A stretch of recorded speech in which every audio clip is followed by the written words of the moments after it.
माता की। तो मैं आपको चिट्ठी जरूर भेजूंगा। मैं मेरा भाषण शुरू करूं उससे पहले मैं देख रहा हूं बीच-बीच में विसलिंग हो रहा है। बहुत सारे मेरे बाल कलाकार मित्र भारत माता पेंटिंग बना करके ले आए हैं।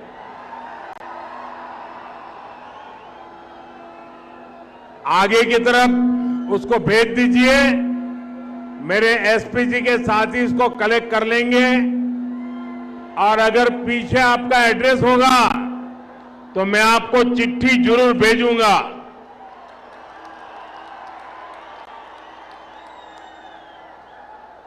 जरा माइक वाले देखें, बीच बीच में विसलिंग हो रहा है। भारत माता की। जो भी चित्र हैं आगे भेज दीजिए। बाद में किसी को परेशान मत कीजिए। अपना हाथ भी नीचे कर दीजिए। वहां दूर दूर तक है, जरा एसपी जी वेट करना, सबसे ले लेना।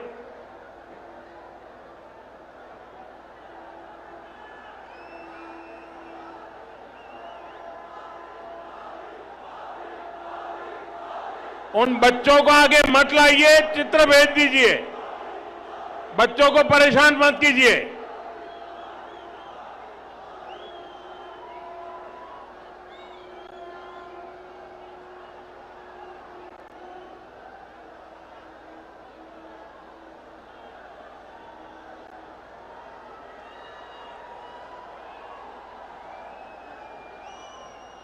ये महात्मा एक माला लेके आए, वो भी ले लो भाई प्रसाद।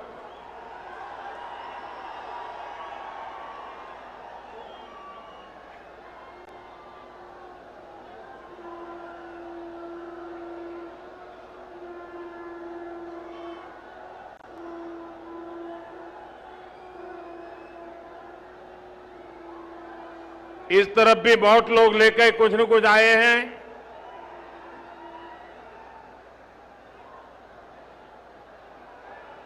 अब मैं अपनी बात शुरू करूं।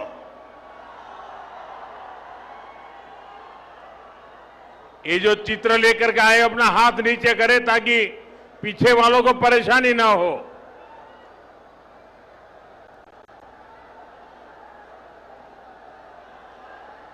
भारत माता की। भारत माता की। నా ప్రియమైన తెలంగాణ ప్రజలారా, మీ అందరికీ హృదయపూర్వక शुभकामनाएं।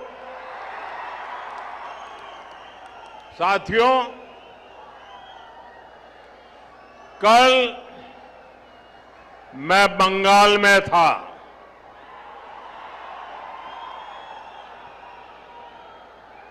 वहां पहली बार बीजेपी के सीएम ने शपथ ली है।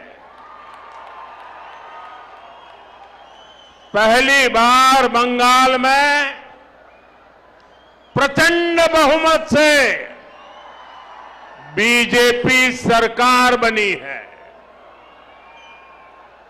और मैं देख रहा हूं कि बीजेपी की जो ये ऐतिहासिक विजय है, उसका उत्साह यहां तेलंगाना में भी दिख रहा है। यहां बीजेपी का हर कार्यकर्ता जोश से भरा हुआ है। साथियों, आज देश के कोने कोने में बीजेपी पर जनता का आशीर्वाद निरंतर बढ़ रहा है। देश के लोग बार बार बीजेपी के विकास मॉडल पर, गुड गवर्नेंस के मॉडल पर अपनी मुहर लगा रहे हैं। आजादी के 75 साल बाद असम में भाजपा सरकार की हैट्रिक लगी है और पुडुचेरी में भी बीजेपी एनडीए सरकार दोबारा वापस आई है। भाजपा की ऐसी जीत के बाद मैं तेलंगाना में के लोगों की भावनाएं भी देख रहा हूं। तेलंगाना में हर कोई एक ही बात कह रहा है, अब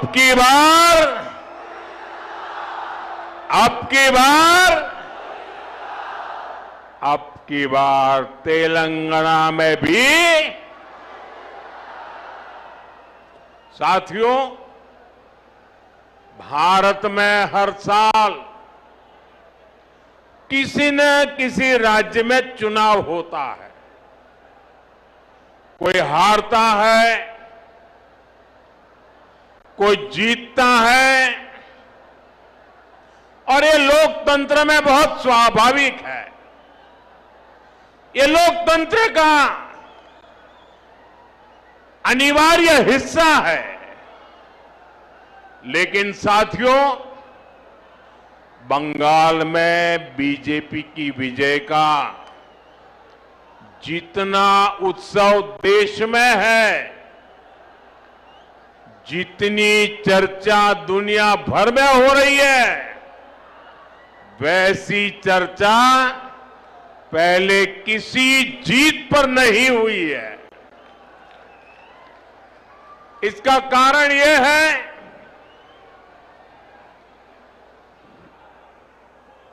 कि बंगाल में सिर्फ राजनीतिक दलों की हार जीत नहीं हुई है, वहां एक ऐसी राजनीति को लोगों ने पराजित किया है जिसने एक तरह से बंगाल की जनता को गुलामी की बेड़ियों में जकड़े रखा था। साथियों, इस देश में कांग्रेस ने करप्शन को बढ़ाया, परिवारवाद को बढ़ाया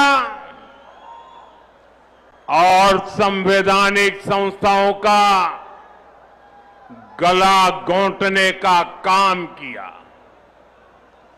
जब टीएमसी बनी तो उसने कांग्रेस से ये सारी बुराइयां सीख ली, साथ ही लेफ्ट की भी जितनी बुरी आदतें थी वो भी टीएमसी ने अपना ली और फिर टीएमसी ने भारत की राजनीति का सबसे तिरस्कृत और खतरनाक मॉडल डेवलप किया। टीएमसी ने अपने इस तानाशाही मॉडल में बंगाल को बेड़ियों से जकड़ दिया था। अभी बंगाल की जनता ने राजनीति के ऐसे भयावह तानाशाही मॉडल को पराजित किया है और इसलिए पूरे देश में उत्सव है। ऐसा लग रहा है जैसे बंगाल के लोग बरसों के बाद अब खुले में सांस ले रहे हैं। साथियों, एक समय था जब दक्षिण से लेकर पूर्वोत्तर तक बीजेपी को हाशिए की पार्टी माना जाता था।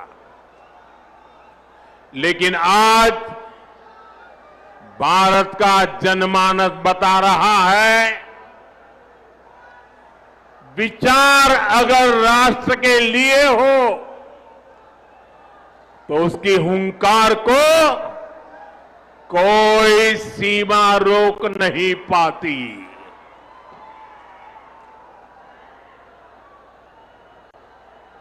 साथियों, अब देखिए आगे कोई जगह नहीं है। आप तय कीजिए कि आप वहां खड़े रह करके शांति से सुन सकेंगे कि नहीं सुन सकेंगे। आप आगे आने की कोशिश मत कीजिए। आप वहां पर रुकिए कृपा करके। और ये जो चित्र वाले हैं उनसे मेरी हाथ जोड़ के प्रार्थना है, या तो आप अपना चित्र नीचे रख दीजिए, बाद में मुझे डाक से भेज दीजिए, या तो किसी के हाथों हाथ आगे कर दीजिए। इसको पकड़ के मत खड़े रहिए। जरा कोई पार्टी के वॉलंटियर वहां है तो मेरी बात का कुछ करवाइए भाई।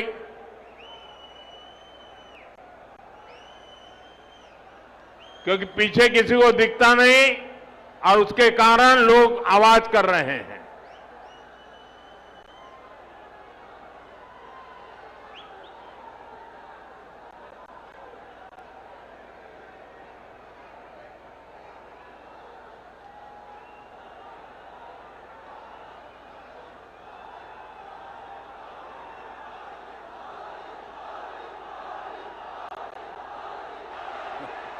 అందరినీ కోరుతా ఉన్నాను, ఎవరు కూడా దయచేసి మన ప్రధానమంత్రి గారు మాట్లాడే సమయంలో ఆ జెండాలు ఊపకండి, అన్ని కింద తీసుకోండి, చిత్తపట్టాలు కూడా కిందికి అనండి దయచేసి, లేకుంటే బాగుండదు. అందరూ కూడా కిందికి అనండి ప్లీజ్. ఎవరు కూడా మాట్లాడకండి, అందరూ చిత్రపటాలు కిందికి అనండి. ఎవరు కూడా అదే పోస్టర్స్ కింద పెట్టండి, ఆ పోస్టర్స్ కిందికి పెట్టండి. అక్కడ ఎవరున్నారో అక్కడ పోస్టర్స్ కింద పెట్టండి. పోస్టర్స్ ఎవరు తీసేయండి.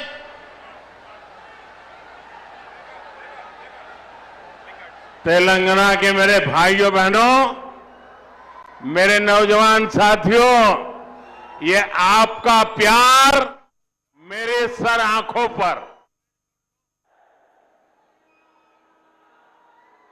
साथियों, हिंदुस्तान के हर कोने में, असम से उड़ीसा और बंगाल से पुडुचेरी तक, ये सिर्फ चुनावी विस्तार नहीं है, ये भारत के राजनीतिक मानस में आए उस परिवर्तन का संकेत है, जहां जनता अब वंशवाद नहीं, परिवारवाद नहीं, विश्वासवाद चुन रही है। आप सोचिए, 10 साल पहले असम में बीजेपी के कुछ ही विधायक थे। आज वहां तीसरी बार बीजेपी एनडीए की सरकार बनी है। 10 वर्ष पहले बंगाल में बीजेपी के सिर्फ 3 एमएलए थे। आज बंगाल में बीजेपी 200 पार पहुंच चुकी है। जहां कभी बीजेपी का झंडा उठाने को कोई तैयार नहीं होता था, वहां आज बीजेपी की सरकारें बन रही है।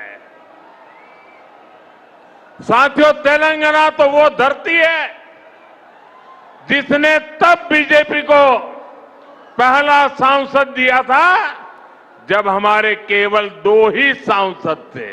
2 में से एक तेलंगाना का था। जब बाकी देश में बीजेपी के प्रति उतना समर्थन नहीं था, तब भी बीजेपी को तेलंगाना का साथ मिलता था।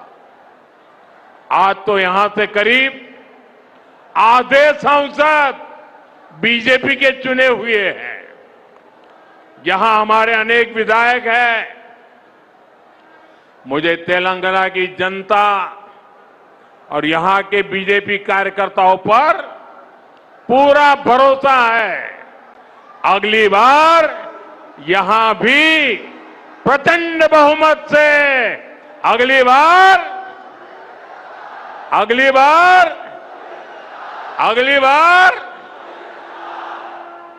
तेलंगाना के लोग कांग्रेस और बीआरएस की वादा खिलाफी और इनकी परिवारवादी राजनीति से तंग आ चुके हैं। इसलिए भी तेलंगाना की जनता बदलाव चाहती है। साथियों, बीजेपी का हमेशा ये मंत्र रहा है, राज्य के विकास से देश का विकास। आज जब भारत विकसित होने के लक्ष्य की तरफ तेजी से आगे बढ़ रहा है तो तेलंगाना की भूमिका भी बहुत बड़ी है।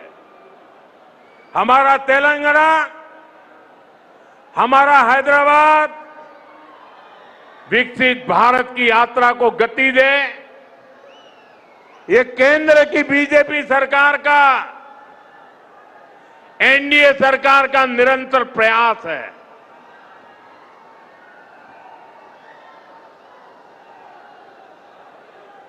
इसी मकसद के साथ थोड़ी देर पहले मुझे हजारों करोड़ रुपए के प्रोजेक्ट्स का शिलान्यास करने का अवसर मिला। साथियों, अभी देश भर में 14 इंडस्ट्रियल कॉरिडोर पर काम चल रहा है। उसमें से एक यहां तेलंगाना में बनने जा रहा है। जहीराबाद इंडस्ट्रियल एरिया में व्हीकल मैन्युफैक्चरिंग से लेकर फूड प्रोसेसिंग तक इंडस्ट्री का एक आधुनिक इकोसिस्टम बन रहा है। ये लाखों युवाओं को रोजगार देने का काम है। ये इंडस्ट्रियल एरिया यहां के किसानों, यहां के मिडिल क्लास के लिए एक नया वरदान बनकर आएगा। साथियों, एक और उदाहरण टेक्सटाइल पार्क का भी है। पूरे देश के लिए 7 पीएम मित्र टेक्सटाइल पार्क स्वीकृत हुए। उनमें से भी एक यहां तेलंगाना में हमारे वारंगल में बन रहा है। ये तेलंगाना के कपड़ा उद्योग को नई बुलंदी देगा। यहां जो कॉटन फार्मर है, ये टेक्सटाइल पार्क उनके भाग्य को बदलने का काम करेगा और इसमें भी रोजगार के लाखों अवसर बनेंगे। साथियों, तेलंगाना के कॉटन किसानों के लिए एक और खुशखबरी है। हाल में ही कॉटन की प्रोडक्शन और क्वालिटी बढ़ाने के लिए केंद्र सरकार ने एक नए मिशन को स्वीकृति दी है। हजारों करोड़ रुपए के इस मिशन से यहां के लाखों कपास किसानों को मदद मिलेगी, किसानों की आय बढ़ेगी और टेक्सटाइल सेक्टर के लिए कपास के इंपोर्ट पर भारत की निर्भरता भी कम होगी। साथियों, बीजेपी का फोकस विकास पर, रोजगार निर्माण पर है, लेकिन कांग्रेस यहां क्या कर रही है, ये आप अच्छे से देख रहे हैं। देश के सिर्फ 3 राज्यों में ही अभी कांग्रेस के मुख्यमंत्री बचे हैं। सिर्फ 3 राज्य। कांग्रेस कहीं भी हो, इनका एक ही मॉडल है, पहले झूठ बोलो और फिर भूल जाओ। चुनाव जीतने के लिए आसमान से तारे तोड़ करके लाने के वादा करते हैं और सरकार बनने के बाद ये बहाने करने लगते हैं। साथियों, हिमाचल और कर्नाटका में कांग्रेस अपने वादों को भूल गई है। वहां की जनता कांग्रेस सरकार से बहुत परेशान है। यहां तेलंगाना में भी यही सब चल रहा है। साथियों, कांग्रेस की प्राथमिकता जनता की सेवा करना नहीं है। कांग्रेस अब देश बांटने वाली नफरती राजनीति का मुख्य आधार हो गई है। कांग्रेस लेफ्ट पार्टियों से भी ज्यादा लेफ्ट यानी पक्की और विकृत माओवादी हो गई है, और मुस्लिम लीग से ज्यादा कट्टर वो मुस्लिम लीगी बन गई है। इसलिए लोग कांग्रेस को एमएमसी यानी मुस्लिम लीगी माओवादी कांग्रेस कह रहे हैं। ये मुस्लिम लीगी माओवादी कांग्रेस है। साथियों, देश को माओवादी आतंक के कारण इतना नुकसान हुआ है। तेलंगाना को भी बीते दशकों में माओवादी आतंक के कारण बहुत कुछ भुगतना पड़ा। माओवादी आतंक इतने वर्षों तक इसलिए देश में चलता रहा क्योंकि कांग्रेस और लेफ्ट जैसे कुछ राजनीतिक दलों ने इसको लगातार वैचारिक हवा दी। लेकिन दुर्भाग्य देखिए, आज जब माओवादी आतंक अपनी अंतिम सांसें गिन रहा है, तब भी ये लोग माओवाद को, नक्सलवाद को बचाने में लगे हैं। बीते 11-12 सालों में कांग्रेस के शाही परिवार ने लगातार कोशिश की है कि माओवादी आतंक के खिलाफ एक्शन न हो। साथियों, मैं जानता हूं कि तेलंगाना की जो पुलिस है उसको अगर खुली छूट मिलती तो मुझे पक्का विश्वास है ये पुलिस अपनी ताकत से केंद्र की नीतियों के साथ कदम मिलाकर अगर वो चलती तो बहुत पहले ही माओवादी आतंक का खात्मा हो चुका होता। लेकिन इन लोगों ने साथ नहीं दिया। इसलिए देश को माओवादी आतंक को पूरी तरह कुचलने में इतना वक्त लग गया। साथियों, बीजेपी एनडीए के प्रयासों से अब तेलंगाना माओवादी आतंक से मुक्त हो रहा है और इसलिए तेलंगाना में बीजेपी की सरकार बननी और भी जरूरी हो गई है।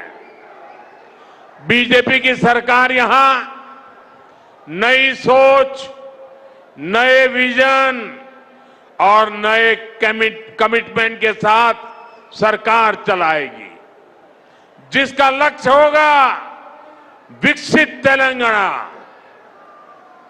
साथियों, आज भारत तेजी से विकसित होने के लक्ष्य की तरफ आगे बढ़ रहा है, लेकिन इस समय भारत कई विराट चुनौतियों का मुकाबला भी कर रहा है। साथियों, कोरोना काल के दौरान ही दुनिया सप्लाई चेन के बहुत बड़े संकट से गिर गई थी। कोविड के बाद यूक्रेन में युद्ध शुरू हो गया, उसने दुनिया की परेशानियां और बढ़ा दी। फूड, फ्यूल, फर्टिलाइजर, इन तीनों चीजों पर गंभीर प्रभाव पड़ा। बीते 5-6 वर्षों में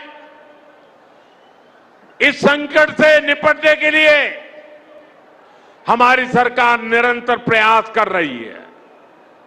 आपको याद होगा उस समय और आज भी फर्टिलाइजर की एक एक बोरी दुनिया में 3-3 हजार रुपये में बिक रही थी। एक बोरी का 3,000 रुपया। कितना आप बताएंगे? एक बोरी का कितना? आंकड़ा नहीं, बोलिए मुंह से। 3,000 रुपया एक बोरी का। कितना? एक बोरी का कितना? एक बोरी का कितना?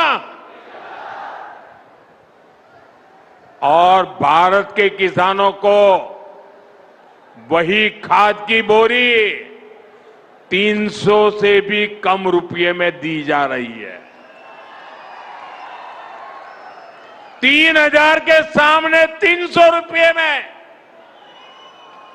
सप्लाई चेन की इन मुश्किलों के बीच पिछले 2 महीने से हमारे पड़ोस में ही इतना बड़ा युद्ध चल रहा है। इसका असर पूरी दुनिया पर पड़ा है और भारत पर तो और भी गंभीर असर हुआ है। साथियों, भारत के पास बड़े बड़े तेल के कुएं नहीं है। हमें अपनी जरूरत का पेट्रोल, डीजल, गैस, ये सब बहुत बड़ी मात्रा में दुनिया के दूसरे देशों से, बाहर से मंगाना पड़ता है। युद्ध की वजह से पूरी दुनिया में पेट्रोल, डीजल, गैस और फर्टिलाइजर के दाम बहुत अधिक बढ़ चुके हैं, आसमान को भी पार कर गए हैं। अड़ोस पड़ोस में देशों में क्या हाल है वो तो अखबारों में आता है। भारत सरकार इस युद्ध के पिछले 2 महीनों से देशवासियों को इस संकट से बचाने के लिए लगातार प्रयास कर रही है। नागरिकों पर बोझ न पड़े, इसके लिए सरकार सारा बोझ सरकार खुद अपने कंधे पर उठा रही है। लेकिन साथियों, जब सप्लाई चेन पर संकट लगातार बना रहे तो हम कितने भी उपाय कर लें, मुश्किलें बढ़ती ही जाती है। इसलिए अब देश को सर्वोपरि रखते हुए, मां भारती को सर्वोपरि रखते हुए हमें एकजुट होकर के लड़ना होगा। हमें याद रखना है, देश के लिए मरना ही सिर्फ देशभक्ति नहीं होती है। देश के लिए जीना और देश के प्रति अपने कर्तव्यों को निभाना, वो भी देशभक्ति होती है। इसलिए वैश्विक संकट के इस समय में हमें कर्तव्यों को सर्वोपरि रखते हुए कुछ संकल्प लेने होंगे और उन संकल्पों को पूरे समर्पण भाव से पूरा करना होगा।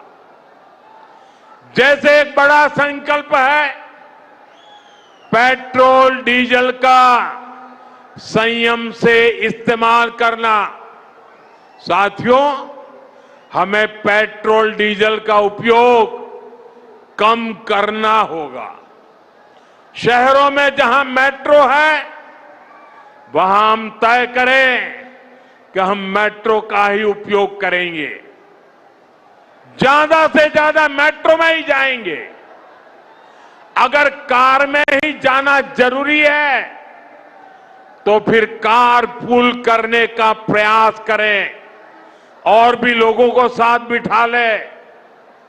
अगर हमें कहीं सामान भेजना हो तो कोशिश करनी है कि वह ज्यादा से ज्यादा रेलवे गुड्स के जो ट्रेन होती है रेलवे की सर्विसेज से भेजें, ताकि इलेक्ट्रिक रेलवे होने के कारण पेट्रोल डीजल की जरूरत नहीं पड़ती है। जिन लोगों के पास इलेक्ट्रिक व्हीकल है, वो भी कोशिश करें कि इलेक्ट्रिक व्हीकल का ज्यादा से ज्यादा उपयोग करें। साथियों, हमने कोरोना के समय में वर्क फ्रॉम होम की, ऑनलाइन मीटिंग्स की, वीडियो कॉन्फ्रेंस की, ऐसी अनेक व्यवस्थाएं विकसित की और हमें आदत भी हो गई थी। आज समय की मांग ऐसी है कि उन व्यवस्थाओं को हम फिर से शुरू करें तो वो देश हित में होगा। Work from home, online conferences, virtual meetings, इनको हमें फिर से प्राथमिकता देनी है। साथियों, आज जो संकट है उसमें हमें विदेशी मुद्रा बचाने पर भी बहुत जोर देना होगा, क्योंकि दुनिया में पेट्रोल डीजल इतना ज्यादा महंगा हो गया है, पहले से कई गुना ज्यादा कीमतें बढ़ गई है। तो हम सबका दायित्व है कि पेट्रोल डीजल की खरीद पर जो विदेशी मुद्रा खर्च होती है, पेट्रोल डीजल बचाकर हमें वो मुद्रा भी बचानी है। इसके लिए हमारे छोटे छोटे प्रयास भी देश की बहुत मदद कर सकते हैं। जैसे आजकल जो विदेशों में शादियों का, विदेशों में घूमने का, विदेशों में वैकेशन पर जाने का मिडिल क्लास में कल्चर बढ़ता जा रहा है। हमें तय करना होगा कि जब ये संकट का काल है और हमारी देशभक्ति हमें ललकार रही है, तो कम से कम एक साल के लिए हमें विदेशों में जाने की बातों को टालना चाहिए। भारत में बहुत सारी जगह है, वहां हम जा सकते हैं। बहुत कुछ भारत में किया जा सकता है। इस बेटी को नीचे बिठाइए, उसे थक जाएगी। उस बेटी को बिठाइए। वो थैंक यू बेटा, थैंक यू। बैठिए, आप नीचे बैठिए। मैंने देख लिया बेटा, उसको देख लिया, अब आप बैठ जाइए। हाँ, इस छोटी बच्ची को क्यों परेशान करते हो भाई? इन बच्चों को बैठने दीजिए प्लीज। बच्चों को परेशान मत कीजिए जी।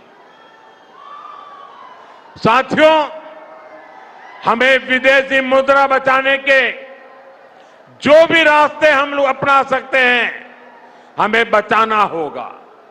साथियों, गोल्ड यानी सोने की खरीद एक और पहलू है जिसमें विदेशी मुद्रा बहुत अधिक खर्च होती है। एक जमाना था जब संकट आता था, कोई युद्ध होता था, तो लोग देश हित में सोना दान दे देते थे। आज दान की जरूरत नहीं है, लेकिन देश हित में हमको ये तय करना पड़ेगा कि साल भर तक घर में कोई भी फंक्शन हो, कोई भी कार्यक्रम हो, हम सोने के गहने नहीं खरीदेंगे, सोना नहीं खरीदेंगे। विदेशी मुद्रा बचाने के लिए हमारी देशभक्ति हमें चुनौती दे रही है और हमें इस चुनौती को स्वीकार करते हुए विदेशी मुद्रा को बचाना होगा। साथियों, ये समय एक और बड़े सबक का भी है। एक समय था जब हम कॉपर एक्सपोर्ट करते थे, लेकिन आज भारत के सामने स्थिति ऐसी बन गई कि अब हमें कॉपर को भी इंपोर्ट करना पड़ता है। हमारे देश में हड़तालें करवाकर कॉपर प्लांट्स को ठप करवा दिया गया और अब हालत ये हो गई कि हमें कॉपर बाहर से मंगाना पड़ता है और उसमें विदेशी मुद्रा खर्च होती है। इसलिए मैं ऐसे सभी श्रमिक समूह मजदूर संगठनों से भी कहूंगा कि हमें ऐसी बातों का जरूर ध्यान रखना चाहिए। भारत को आत्मनिर्भर बनने से जो भी कदम रोकते हैं उनमें हमें दूरी बनानी होगी और जो लोग ऐसी साजिशों में जुटे हैं उन पर भी कड़ी नजर रखनी होगी। मैं देश की अदालतों से भी आग्रह करूंगा कि ऐसी स्थिति आने पर देश हित में हमें कोई न कोई रास्ता निकालने की तरफ बढ़ना चाहिए।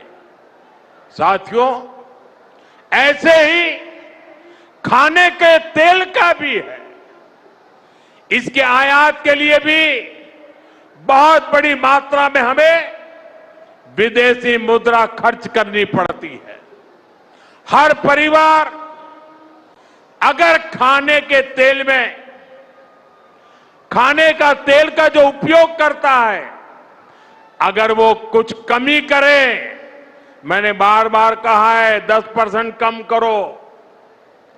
अगर हम तेल खाना कम करें ना तो भी वो देशभक्ति का बहुत बड़ा काम है।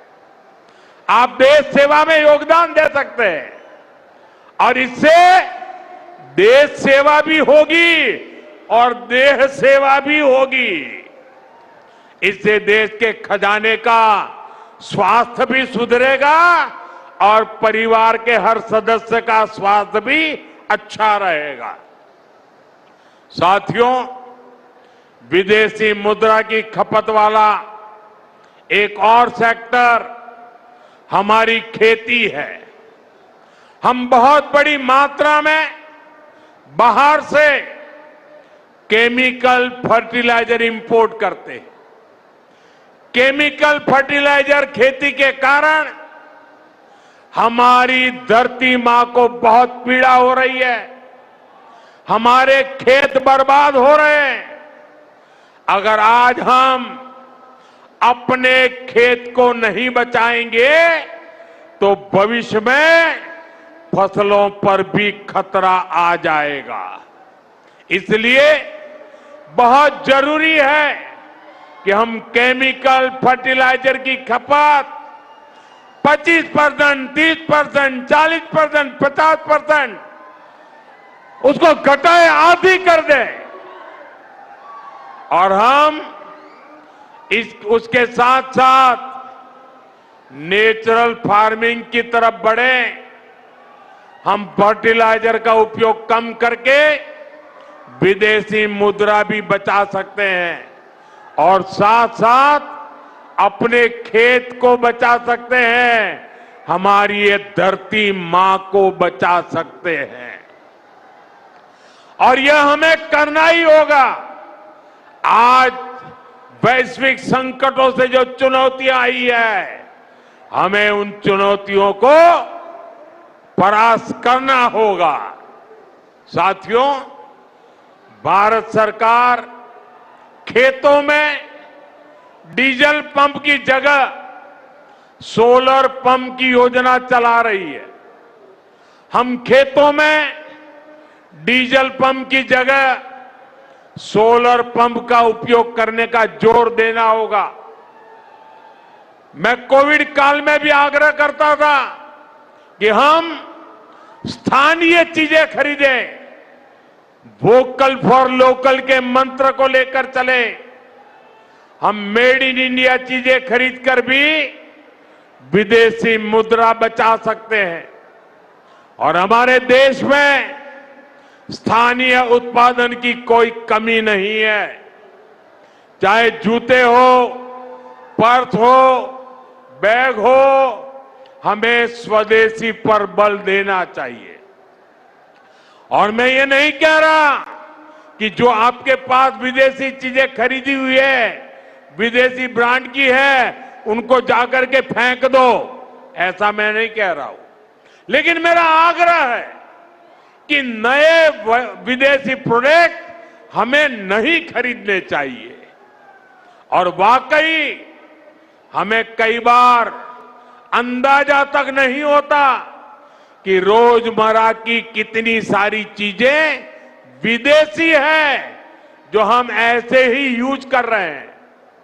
और साथियों, जब मैं बात स्वदेशी की करता हूं तो लोगों को लगता है कि दिवाली के दिए खरीदो मतलब स्वदेशी हो गया। ये तो भ्रम फैलाने वाली बातें हैं, इससे सफलता नहीं मिलती है। हमें घर के उपयोग में आने वाले सामान की लिस्ट बनानी है। देखना चाहिए कितनी विदेशी चीजें घुस गई है, पता ही नहीं है। कैंची हो, कंघी हो, छोटी छोटी चीजें, टूथपिन, टूथब्रश, कितना सारा सामान विदेश से हमारे घर में घुस गया है। फिर इस लिस्ट से हमें हो सके उतना जल्दी स्वदेशी में बदलना चाहिए। साथियों, ये बातें सिर्फ एक सरकार, एक दल, एक व्यक्ति की नहीं है। ये बीजेपी का भी मुद्दा नहीं है, ये देश का मुद्दा है। और इसके लिए हर नागरिक, हर राजनीतिक दल, हर सरकार, हर समाज, हर संगठन को संकल्पबद्ध होगा। मैं मीडिया के साथियों से भी देश हित में आगे आने के लिए आग्रह करूंगा। आइए देशभक्ति का भाव जगाएं और देश को जो वैश्विक संकट चल रहे हैं, देश उस संकटों का लाभ ले, परिस्थिति पे सवार हो जाए। ऐसा वातावरण बनाने के लिए हमें योगदान देना होगा और तभी जाकर के देश सफल होगा। ऐसे संकल्प जब हर नागरिक पूरी ईमानदारी से सिद्ध करेगा तो भारत हर संकट में जरूर विजयी होगा। साथियों, मुझे पूरा विश्वास है कि देश का हर नागरिक इसी संकल्प के साथ काम करेगा। साथियों, इतनी विशाल संख्या में आपका आना ये हवा का रुख दिखा रहा है, ये तेलंगाना का मिजाज दिखा रहा है। मैं एक बार फिर आप सभी का बहुत बहुत आभार व्यक्त करता हूं। मेरे साथ बोलिए, भारत माता की, भारत माता की, भारत माता की, वंदे वंदे वंदे वंदे वंदे वंदे।